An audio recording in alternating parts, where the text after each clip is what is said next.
आपने देखना शुरू कर दिया है द एंगल और मैं हूं आपके साथ छवि अवस्थी। चलिए सबसे पहले नजर डालते हैं आज की सुर्खियों पर। प्रधानमंत्री नरेंद्र मोदी ने महाषष्ठी पूजा से की पश्चिम बंगाल में भाजपा के मिशन की शुरुआत। आत्मनिर्भर भारत के संकल्प से सोनार बांग्ला का संकल्प पूरा करने का किया आह्वान। गृह मंत्रालय ने विदेश से आने वाले लोगों को भारत आने की दी अनुमति। इलेक्ट्रॉनिक पर्यटन और चिकित्सा श्रेणी के वीजा पर जारी रहेगी रोक। सुप्रीम कोर्ट जाएगी शिवराज सिंह चौहान सरकार। मध्य प्रदेश हाई कोर्ट के ग्वालियर पीठ ने राजनीतिक रैलियों में 100 से ज्यादा लोगों के आने पर लगाई थी रोक। मीणा विवाद को लेकर राजस्थान में सियासत हुई तेज। भाजपा सांसद किरोड़ी लाल मीणा बोले, कोरी बयानबाजी की बजाय केंद्र को संशोधन के लिए पत्र लिखे मुख्यमंत्री।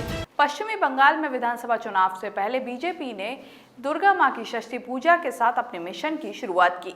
इस मौके पर प्रधानमंत्री नरेंद्र मोदी ने आत्मनिर्भर भारत के संकल्प से सोनार बांग्ला के संकल्प को पूरा करने का आह्वान किया। उन्होंने कहा, इससे राज्य की समृद्धि और संपन्न विरासत को नई ऊंचाइयों तक पहुंचाना है। प्रधानमंत्री ने वीडियो कॉन्फ्रेंसिंग के जरिए संबोधित करते हुए कहा कि बंगाल की ही धरती थी जिसने आजादी के आंदोलन में स्वदेशी को एक संकल्प बनाने का काम किया था। बंगाल की ही धरती थी जहां से गुरुदेव रविन्द्रनाथ टैगोर और बंकिम चंद्र चटर्जी ने आत्मनिर्भर किसान और आत्मनिर्भर जीवन का संदेश दिया था। प्रधानमंत्री ने आगे कहा कि 22 करोड़ महिलाओं के बैंक खाते खोलना हो या फिर मुद्रा योजना के तहत करोड़ों महिलाओं को आसानी से ऋण देना, चाहे बेटी बचाओ बेटी पढ़ाओ अभियान हो या फिर 3 तलाक के खिलाफ कानून हो, देश की नारी शक्ति को सशक्त करने के लिए निरंतर काम कर रहे हैं। केंद्रीय गृह मंत्रालय ने कोरोना गाइडलाइंस में संशोधन करते हुए विदेशों से आने वाले लोगों को अब भारत में आने की अनुमति दे दी है। केंद्रीय गृह मंत्रालय ने बताया कि सरकार ने इलेक्ट्रॉनिक पर्यटन और चिकित्सा श्रेणी को छोड़कर सभी मौजूदा वीजा तत्काल प्रभाव से बहाल करने का फैसला किया है। केंद्र सरकार ने पर्यटन वीजा छोड़कर सभी सिटीजन ऑफ इंडिया और person of India origin card धारकों और अन्य विदेशी नागरिकों को किसी भी उद्देश्य से भारत आने की अनुमति दे दी है। गृह मंत्रालय की ओर से जारी आदेश के अनुसार चिकित्सा उपचार के लिए भारत आने के इच्छुक विदेशी नागरिक मेडिकल वीजा के लिए मेडिकल अटेंडेंट सहित आवेदन कर सकते हैं। बता दें कि कोरोना महामारी के कारण लागू हुए लॉकडाउन के कारण सरकार ने तमाम आवाजाही पर प्रतिबंध लगा दिया था। हालांकि अब धीरे धीरे चरणबद्ध तरीके से इसमें छूट दी जा रही है। वहीं वंदे मातरम मिशन के तहत सरकार विदेशों में बसे स्वदेश लौटने के इच्छुक भारतीयों को लगातार वापस ला रही है। सुप्रीम कोर्ट ने एक मामले में सुनवाई करते हुए कहा कि विश्वास ही बीमा कॉन्ट्रैक्ट का आधार होता है, इसलिए जीवन बीमा लेने से पहले पुरानी कंपनियों को अलग से जानकारी देना जरूरी है। सुप्रीम कोर्ट ने राष्ट्रीय उपभोक्ता विवाद निवारण आयोग के इस साल मार्च के एक फैसले को निरस्त करते हुए ये टिप्पणी की। एक बीमा कंपनी ने मृतक की माता को ब्याज के साथ दावे की पूरी राशि का भुगतान करने के आदेश के खिलाफ आयोग में याचिका दायर की थी, जिसे आयोग ने खारिज कर दिया। न्यायमूर्ति DY चंद्रचूड़ की अध्यक्षता वाली पीठ ने कहा कि प्रस्ताव के फॉर्म में पुरानी बीमारियों का अलग से खुलासा करने की जरूरत होती है ताकि बीमा करने वाली कंपनी बीमांकित जोखिम के आधार पर एक विचारशील निर्णय पर पहुंचने में सक्षम हो सके। इस पीठ में न्यायमूर्ति इंदु मल्होत्रा और न्यायमूर्ति इंदिरा बनर्जी भी शामिल रहीं। बिहार विधानसभा चुनाव के लिए केंद्रीय वित्त मंत्री निर्मला सीतारमण ने भाजपा की ओर से आज घोषणा पत्र जारी किया। भाजपा ने अपने विजन डॉक्यूमेंट में आत्मनिर्भर भारत का नारा दिया है, साथ ही भाजपा है तो भरोसा है का नारा दिया और वीडियो सॉन्ग भी जारी किया है। बीजेपी ने अपने विजन डॉक्यूमेंट को 5 सूत्र, 1 लक्ष्य और 11 संकल्प की थीम दी है। इस मौके पर केंद्रीय कानून मंत्री रविशंकर प्रसाद भी मौजूद रहे। भाजपा के घोषणा पत्र में 5 साल में 5 लाख रोजगार देने की घोषणा की गई है, साथ ही किसानों की आय को दोगुनी करने की बात लिखी है। बीजेपी ने बिहार में 1 करोड़ महिलाओं को स्वावलंबी बनाने का भी संकल्प लिया है। इसके साथ ही सभी तकनीक शिक्षा हिंदी भाषा में करने का भी वादा भाजपा की ओर से किया गया है।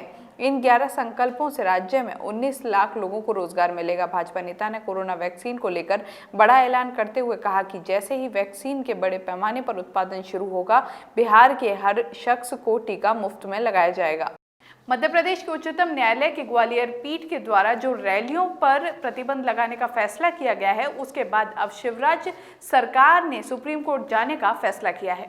मुख्यमंत्री ने कहा कि हम उच्च न्यायालय के ग्वालियर पीठ की आदेश के खिलाफ उच्चतम न्यायालय जा रहे हैं। उन्होंने कहा कि बिहार में हर दिन राजनीतिक रैलियां हो रही हैं। एक देश में इस तरह का विरोधाभासी कानून नहीं हो सकता। गौरतलब है कि मध्य प्रदेश उच्च न्यायालय की ग्वालियर पीठ ने पिछले हफ्ते कोरोना महामारी के बीच सोशल डिस्टेंसिंग सुनिश्चित करने के लिए चुनावी रैली में 100 से अधिक लोगों के शामिल करने वाली किसी भी राजनीतिक रैली के खिलाफ एफआईआर दर्ज करने की अनुमति दी थी। ग्वालियर पीठ के न्यायमूर्ति शील नागू और न्यायमूर्ति राजीव कुमार श्रीवास्तव की पीठ ने अधिवक्ता आशीष प्रताप द्वारा दायर याचिका पर सुनवाई के दौरान कोरोना वायरस महामारी को ध्यान में रखते हुए ये निर्णय लिया था। अदालत ने कहा था कि यदि किसी राजनीतिक दल द्वारा इस नियम का उल्लंघन किया जाता है तो कोई भी सबूत के रूप में फोटो ले आता है और उसके पास पुलिस स्टेशन में एफआईआर दर्ज करा सकता है। छत्तीसगढ़ के मुंगेली के थाना क्षेत्र में एक महिला ने दूसरी महिला को आग लगाकर मार डाला। पुलिस ने आरोपी महिला को गिरफ्तार कर न्यायिक रिमांड में भेज दिया है। मुंगेली जिले के रेहुटा गांव में उस वक्त सनसनी मच गई जब एक महिला ने एक दूसरी महिला को आपसी विवाद के चलते मिट्टी का तेल डालकर जिंदा जला दिया। मृतका चीखते हुए बाहर निकली और उसके पति ने आग बुझाने की कोशिश की। बाद में उसे गंभीर अवस्था में जिला अस्पताल में भर्ती कराया गया, जहाँ से डॉक्टरों ने उसे बिलासपुर सिम्स रेफर कर दिया। यहाँ इलाज के दौरान महिला की मौत हो गई। मरने से पहले पीड़िता ने पुलिस और तहसीलदार के सामने बताया कि ग्राम भरवागुड़ा की रहने वाली महिला सुलेखा के साथ उसके पति का प्रेम प्रसंग था, जिसके बाद उक्त महिला उनके घर में आकर जबरदस्ती रहने लगी और अक्सर विवाद करने लगी। आरोपी महिला को पुलिस ने हत्या का मामला दर्ज कर धारा 302 के तहत गिरफ्तार कर न्यायिक रिमांड में जेल रवाना कर दिया है। 9/10/2020 को ग्राम रेहुटा में मृतिका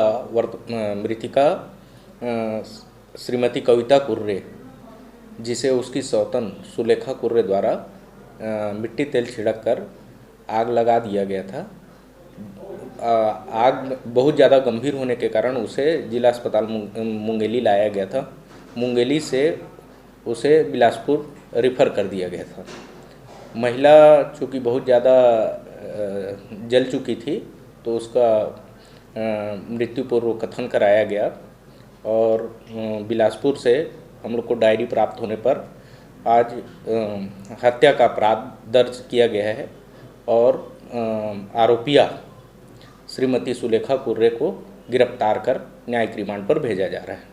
मीणा और मीना विवाद को लेकर राजस्थान में अब सियासत गरमाने लगी है। भाजपा सांसद किरोड़ीलाल मीणा ने इसे लेकर मुख्यमंत्री अशोक गहलोत पर निशाना साधा है। उन्होंने कहा कि जिस तरह पानी और पानी में कोई फर्क नहीं है, उसी तरह मीणा और मीना में भी कोई अंतर नहीं है। इसी तरह अडवाणी और अडवाणी में भी कोई फर्क नहीं है। हिंदी में अडवाणी लिखते हैं और अंग्रेजी में लिखते समय अडवाणी हो जाता है।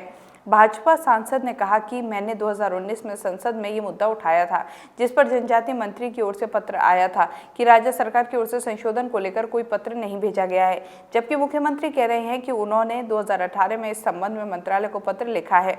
किरोड़ीलाल मीणा ने कहा कि मुख्यमंत्री से अपील है कि वे इस मुद्दे पर कोरी राजनीति करने की बजाय केंद्र सरकार को संशोधन करने के लिए पत्र भेजें, ताकि हम केंद्र सरकार से आगे की कार्रवाई करने के लिए कह सकें। नगर निगम चुनावों में आज नाम वापसी का दिन रहा। आज काफी प्रत्याशियों ने अपने नाम वापस लिए। जानकारी के मुताबिक भाजपा को अपनी राजनीति में काफी सफलता मिली है। बागियों के मैदान में ताल ठोकने से जहां भाजपा अपनी जीत को लेकर कुछ आशंकित लग रही है, लेकिन पार्टी से बागी उम्मीदवारों के नामांकन वापस ले लेने और पार्टी उम्मीदवारों को उनके समर्थन देने के आश्वासन के बाद अब वह पूरी तरह आश्वस्त हो चुकी है। अब राज्य निर्वाचन आयोग शेष बचे उम्मीदवारों को कल चुनाव चिन्ह आवंटित करेगा। वहीं इन दिनों चुनाव प्रचार भी अपने चरम पर है।